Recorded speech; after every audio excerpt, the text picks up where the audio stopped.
வணக்கம் ஃப்ரெண்ட்ஸ், நான் உங்கள் சிவா. தமிழ் சாஃப்ட்வேர் சேனலுக்கு உங்களை அன்புடன் வரவேற்கிறேன்.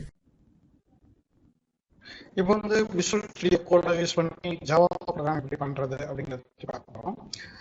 இப்போ ஜாவா ப்ரோக்ராம் பண்ணுறதுக்கு முன்னாடி ஃபஸ்ட்டு ஜாவா எஸ்டிகே வந்து நம்ம இன்ஸ்டால் பண்ணிக்கணும். எஸ்டிகே இதுக்கு ஏற்கனவே நான் வீடியோ போட்டிருக்கேன், அதை செக் பண்ணி அதை பார்த்து இன்ஸ்டால் பண்ணிக்கோங்க ஜாவாவை. ஸோ நான் இப்போ வந்து ஒரு புது ஜாவா ஃபைல் கிரியேட் பண்ணுறேன். New file demo.java. ஸோ இப்போ இது வந்து எங்கே லொக்கேஷனில் சேவ் பண்ணணும்னு கேட்கும். ஸோ நான் வந்து ஜாவாங்கிற லொக்கேஷனை கிரியேட் பண்ணிக்கிறேன். கிரியேட் பண்ணி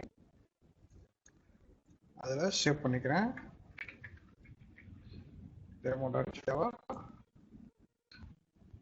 ஸோ இப்போ நம்ம எக்ஸ்டென்ஷன் கொடுத்து கிரியேட் பண்ணணும், அதுக்கு ரெக்கமெண்டேஷனில் இருக்கக்கூடிய எக்ஸ்டென்ஷன்ஸ்லாம் இன்ஸ்டால் பண்ணுவான்னு கேட்கும். ஸோ என்னென்ன ரெக்கமெண்டேஷன் இருக்குது அப்படிங்கிறத நம்ம இதில் பார்த்தோம்னா எக்ஸ்டென்ஷன் பிளாட்ஃபார்ம் ஜாவா இருக்கு. ஸோ இதை நம்ம இன்ஸ்டால் பண்ணிக்குவோம்.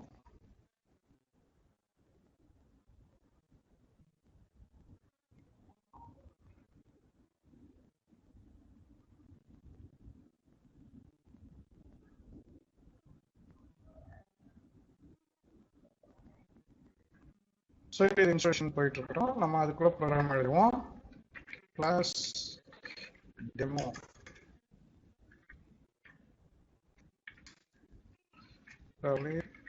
ஸ்டாட்டிக்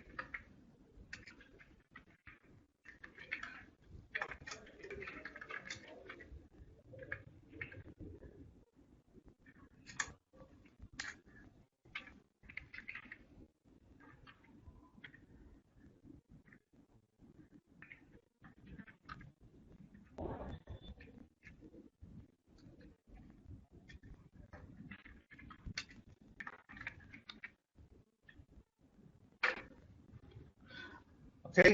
ஸோ ப்ரோக்ராம் இப்போ சேவ் பண்ணிப்போம். எக்ஸ்டென்ஷன் இன்ஸ்டால் ஆயிடுச்சு. ஓகே, இதே டைத்துக்கு நம்ம வந்து என்ன செய்யணும்னா ரன் இதையும் நம்ம யூஸ் பண்ணிக்குவோம். ரன் எக்ஸ்டென்ஷனை நம்ம இன்ஸ்டால் பண்ணிக்குவோம்.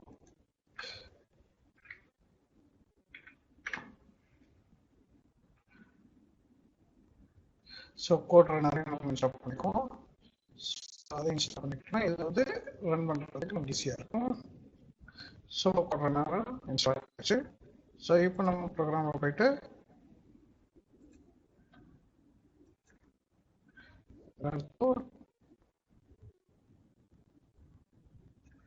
கொடுத்தோம்னா ஜாவா ஓகே.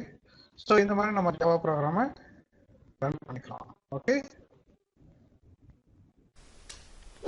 இந்த சேனல் உங்களுக்கு பிடிச்சிருந்துச்சுன்னா சப்ஸ்கிரைப் பண்ணுங்க, பக்கத்தில் இருக்க பெல் ஐக்கானை கிளிக் பண்ணுங்க, லைக் பண்ணுங்க, ஷேர் பண்ணுங்க, கமெண்ட் பண்ணுங்க.